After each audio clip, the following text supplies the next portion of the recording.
Hi everyone, it's Christy here, and in this video I'm going to be chatting about the things I wish I knew about money before I left school. The things that weren't taught in school, the basic life skills that I wish I had, and I just thought I would make a video talking about them because I've gotten some really good feedback on the other video that I put up for the stock market for absolute beginners. So that one, again, this video will be kind of the same in the sense that it's very broken down and basic. So if you already have, if you're already financially free or you already have an investment portfolio that's doing quite nicely, this might be too basic for you. But, you know, if you don't have those things set up, then you're in the right place. So yeah, let me start out by saying, disclaimer, I'm not a financial advisor. As always, I'm just talking about my own experiences, and you know, if you guys get benefit from that, then that is awesome. I really feel that the financial education in our schools is so lacking. The basic things like budgeting and understanding money and understanding your options as in terms of making money, it's very limited in schools. I think the thought process is just same as it was back in the industrial age, and the schooling hasn't really changed. The thought process is go to school, get good grades, get a job, and get benefits from your job. So your job gives you your wage and you live on your wage, and you try and save a bit of your wage, and then you might invest that little bit into whatever. So that is sort of, I feel, a really old school mentality of setting yourself up, because it means that you will always work. You will never be financially free. Now, if you are an employee, there's absolutely no reason that you can't set yourself up for financial freedom. There's no reason that that can't happen. If you, whatever your job is completely irrelevant to this conversation that we're having. You know, some of you may know I have Physi Studios, and I just love that. It's passion, and it's such a positive environment where I get to impact so many people's lives in a positive way. But this conversation isn't about the type of job that you get. So I'm not going to be saying, okay, well, you need to make sure you're in this kind of job so that you get more money. It's got nothing to do with the amount of money that you earn. It's about what you do with the money that you earn. That's why they always say people who win the lottery like go broke within however many years. It's because the money management skills and knowledge is not there. So it does not matter if you're earning like minimum wage or if you're on 200 grand a year. Like, this is the basics about managing your money so that you are not just trading your time for money. You're going to be making your money work for you. And this is a concept from the book Rich Dad Poor Dad. If you have not read that, you need to read that. But before you read that, you need to read The Barefoot Investor. That book is basically the minimum entry level learning about money book. It's an Australian book. It's an Australian writer. If you're not Australian, I'd probably recommend Tony Robbins' book, Money Master the Game, or something like that. He wrote that a bit before Barefoot Investor, but the Barefoot Investor is really good if you're in Australia, and it's revised all the time. So a lot of the recommendations are still relevant. And if you don't have time to sit down and read the book, listen to the audio. That's how I take in all of the books that I read. Yeah. So make sure you get onto those too, because the concept in Rich Dad Poor Dad is that most people grow up and learn to trade their time for money, but that's completely limited because you can't make more time. You can't make yourself be available to work more time. There's only a certain amount of minutes in the day. Whereas the other side of the coin is that you want to think about every single dollar that you have as an employee working for you, making you more money. So like I said, it's got nothing to do with the type of job that you have. If you have a job that you love, then that is amazing, and kudos, because I have that too, and it's awesome. But if you don't, it doesn't mean that you can't still set your money up to work for you. So think about it in those two ways: trading your time for money and making your money work for you. So before you can do that, you need to have a really good handle on your budget and what you're doing with the money that comes in, because you can't make your money work for you if you have no money to invest in things to make it work for you, right? And I won't go too much into investments in this video because it's meant to just be basics about money management and things, that when I left school, I started working for a job and I got my wage and I was like, cool, I have money, I can spend it now. And okay, I'll just put enough aside for rent and groceries. And then there was just no real plan of anything. And then if it came up, that I wanted to take a holiday or something, I'd just try and save that like in the lead up and then come back from the holiday broke, and it just goes around and around. Then you have to go back to work because you need more money to keep paying for the things that that are coming up, and then you're like, oh crap, I've got registration due. Like, how many people watching this video have had that happen? And you get that bill and then you're just like, oh my god, I completely forgot about that and I haven't budgeted for it. So the first thing, and this is, I've actually got it in front of me here, from the Barefoot Investor. The way that he talks about managing your money when it comes in is to basically think of it as water flowing into different buckets. So you can see, I've got like a little diagram here. So in the first bucket that comes in, where are we going? Yeah, so you have your income, which is the tap, right? That's 100% of your money that comes into your account. From there, 60% of it is going to go towards your bills, your daily expenses, your groceries, your rent, your car insurance and stuff like that. So you need to firstly calculate how much those things will be. And it took me probably 6 months, like this was years ago when I started doing this, but it probably took me 6 months to actually get a good handle on how much that was, because some things come in annually, which is yearly, instead of like monthly. So that may take a little while, but that's fine. You can tweak it as you go. So 60% of it stays in that account wherever it lands, and that's your money to pay for the basic everyday expenses. From there, so the other 40%, 10% is going to go into a splurge account. So in the Barefoot Investor, he has you set up like different bank accounts for this.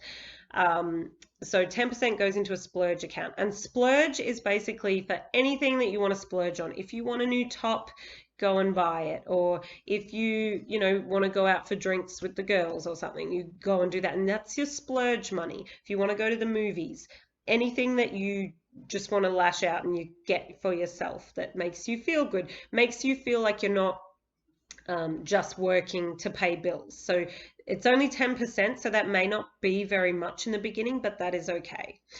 From there, the next 10% is going to go into what he calls Smile. And Smile is something that you're saving for long term that makes you smile. So that might be a holiday, or you could, like the Barefoot Investor is very, very basic. Like I said, it's entry level, so it doesn't really talk about investments too much. So what you could do is use your Smile money or some of your Smile money to just keep chipping away at really basic investments, like how I spoke about in the last video, the stock market or whatever it is. You use your Smile money on whatever makes you smile. And that's like long-term savings. So it's going to take a while for that to build up, but yeah, or you let it sort of go in, and you might do monthly or 3 monthly installments on whatever your investments are. Then the other 20% is going to go into a fire extinguisher account. So that's basically for putting out financial fires. Like if something happens and let's just say, like in my example, a couple of years ago when I got pregnant with Ollie, he was a surprise. So that was like, oh my God, we're going to need extra money for this, that, and the other. during the pregnancy and those early days. So that money is stored away in a different account where you don't even think about it, but it's there when you need it, which is so nice to have it there on the side. Okay, so from there, that is your main bucket, right? We talked about your income, 100% of that take-home pay is going into there, and then 60% goes towards your daily expenses, 10% goes towards splurge, another 10% goes towards something that makes you smile, and 20% towards your financial fires, like what's it called? Fire extinguisher account. So once you've got those set up, you feel like you've got a bit more of a handle on, okay, I'm managing my money a little bit better. If this bill comes in, I'm actually going to be able to pay for it. Now, there are two other buckets that he talks about. One of them is called Mojo, and the idea behind Mojo is to basically make it an account. He says set it up with a different financial institution. I didn't do that because the idea is that just that you never touch it, you don't even think about it. It's backup money in case it hits the fan, basically.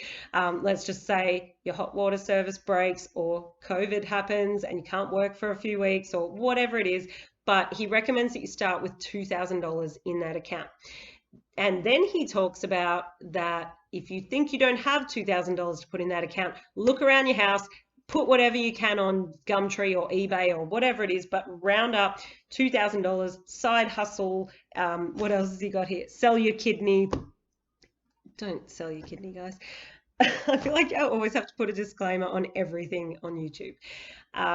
Anyway, so yeah, you basically just do bits and bobs to save whatever you up to that $2,000 mark in the Mojo account.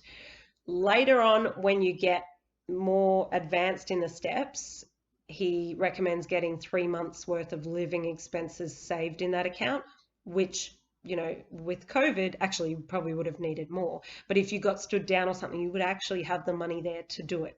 But in the beginning, $2,000 just off to the side. It's absolute emergency, like you would never touch it unless you absolutely have to. So you've got that. Then the last bucket is your grow bucket, and that is the money that is growing for you on the side, which is, I mean, this one, he sort of talks about the investments more, but it's not as active investing. It's kind of just happening in the background, if that makes sense. Things like your superannuation, or if you're in the States, that would be your 401k. So yeah, that sort of thing in that last bucket. And if you're in Australia, that superannuation gets paid for you by your employer straight into your superannuation, so you don't have to get that money in and figure it out. But it is your money and it's working for you, so it is considered in this overall kind of thing. So that was the basic, that was like, there's obviously a lot more in this book, but that was the basic money management. The first thing I had really understood about, oh, there's money coming in, this is how I can better set up my accounts and all of that, so that I don't feel stressed about money all the time. Just noticed that my phone's buzzing, so should have put that on silent at the start.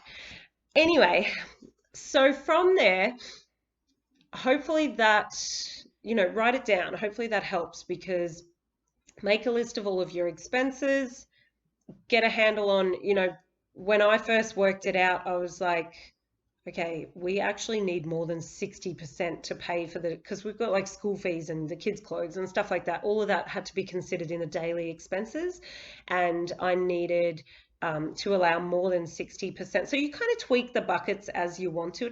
It's not like a hard and fast rule or anything like that, but you do what works for you.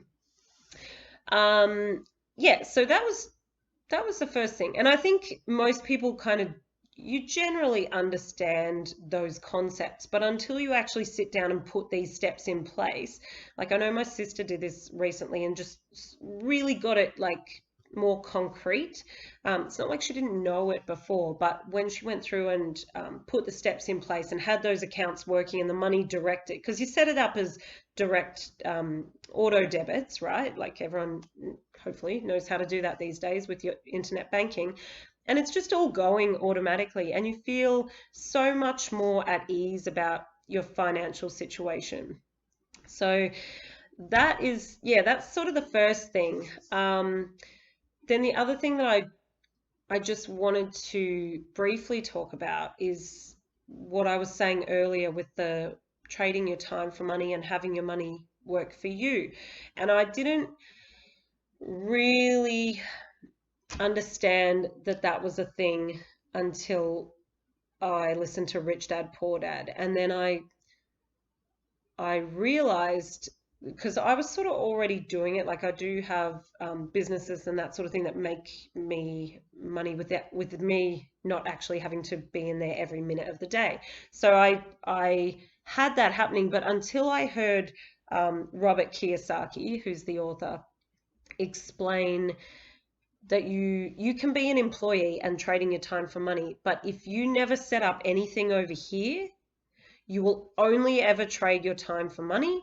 You will only ever have a wage, and then hopefully down the line, a pension or a retirement savings or your superannuation, which you cannot rely on, because that's essentially the government really controls what you can do with that money. And that's really scary to me because, my mum is nearing retirement age and she's sort of starting to think about that. And in this current COVID climate, there's no telling what the government will do with that money. And it's just something that if you are young enough to think about it now, you should be thinking about it now. Because when I was in my 20s, my accountant would say to me something, something, something, superannuation. I'd be like, oh, yeah, okay. And I never really thought about superannuation as something that I actually needed to seriously think about. I was self-employed, I was teaching dance classes, and I just thought, I'm 20 years old, like I'll think about that later. That was the stupidest thing. I should have been, and not necessarily in the form of superannuation, but I should have been thinking about what am I going to do down the line when I can no longer work. So it's I really hope that you guys listen to that book if you haven't already, because it will just change your mindset. And once you understand that you can make every dollar that you have become an employee making more dollars for you, and like I said, I won't go into the investment side of things in this video, but once you understand that concept, you can start to plan for yourself to be financially free down the track. So don't leave it until 10 years time, don't leave it until 20 years time. If you're in your 20s or 30s or 40s, you've still got heaps of time to set this up. I mean, no, sorry. You don't have time to set it up. You've got to set it up now, but you've got time for it to grow. And then when you get to the end, not the end of the line, when you get to the retirement age, you will be, you'll have set yourself up for that time in your life. You won't be stressing. So, yeah, I didn't really understand anything about super, but basically superannuation is when you'll know if you're an employee, a part or a percentage, 9.5% in Australia, of whatever you make, your employer has to pay that on top of what your wage is into your super fund. Now, a super fund is basically like an organization that invests your money to try to make it grow over that long term. In my last video, I spoke about you can, depending on the fund that you're with, but you can actually invest your money into shares or stocks or anything like that. You can have a bit of control over that money while it's still in super. Do not just trust that the fund that you are with are doing the right thing, because your fees, and everyone just kind of thinks like, oh, fees, whatever, like it's 2% fees or whatever it is. The super fund I'm with, it's like 0.05% is the fees. You need to try to get the lowest possible fees, and that will fluctuate depending on, what year it is and which fund is offering whatever. But Host Plus is the one that I use, and their fees are super low. If your fees are even a percentage higher, that can equal over 100 grand at your retirement. I don't think people realize how much of an impact it can have over the long term. I certainly never did until that is actually in the Barefoot Investor. He talks a lot about that you should pay attention to the fees that you're paying in your super fund, because they're basically taking your money, and how you make money over the long term is compound interest, which means compound interest is basically when you put money in, and like I said in the last video, like the dividend reinvestment plan, you put money in and that money creates interest, like maybe 5%. So if you put $100 in, that ends up at the end of the year being worth $105. But then at the end of the next year, you're getting 5% on the $105, not just the $100. And at the start, the graph goes like here, and it starts really slow, but then it goes whoop, like the exponential growth is just crazy. So don't underestimate how much your money can make for you in the background if you're not paying those extra fees. So I would definitely look into that. And if you didn't take, in Australia, there was the option to take money out of your super to just because of COVID. If you didn't do that already, don't do it. And if you did do it already, if there's any way to put it back, put it back. Otherwise, just like, I mean, it's not the end of the world, but it does, like, you think, oh, cool, I can withdraw $10,000. It's not $10,000. That $10,000 is probably more like $200,000 by your retirement age, depending on how old you are now. Yeah. I did not understand any of that until I learnt about it, and then I just wished someone had taught me or even explained to me in school. You know, they really only explain, like, you work for a wage and then you get that money and you use that money to pay for stuff. That was it. There just wasn't that education. If you got a really good financial education at school, please comment, because I would genuinely be interested to know if that is happening. But as far as I'm aware, and as far as all the gurus and that sort of thing, they preach that the financial education within schools is just not good enough. And you can tell, because then when people leave school, they just have no idea how to manage their money and how to invest it. So yeah, I hope that this video has been helpful for you. I know it was super basic, but I think those conversations need to be had. A lot of the videos that I listen to, it's just assumed that you know things already. But if there's none out there explaining the beginning stuff, then how are you meant to get to the intermediate? I would love for you to share this with someone if you think that it would be of benefit to them. So please do that. And I will see you in the next video. If you have any thoughts, I know someone did comment that they wanted me to go through the basic terms, like, of what things are called. So I will do a video on that as well. But if you want anything else, just pop it on here. I'm going to do one explaining mortgages and actually how mortgages work. And yeah, have a great day.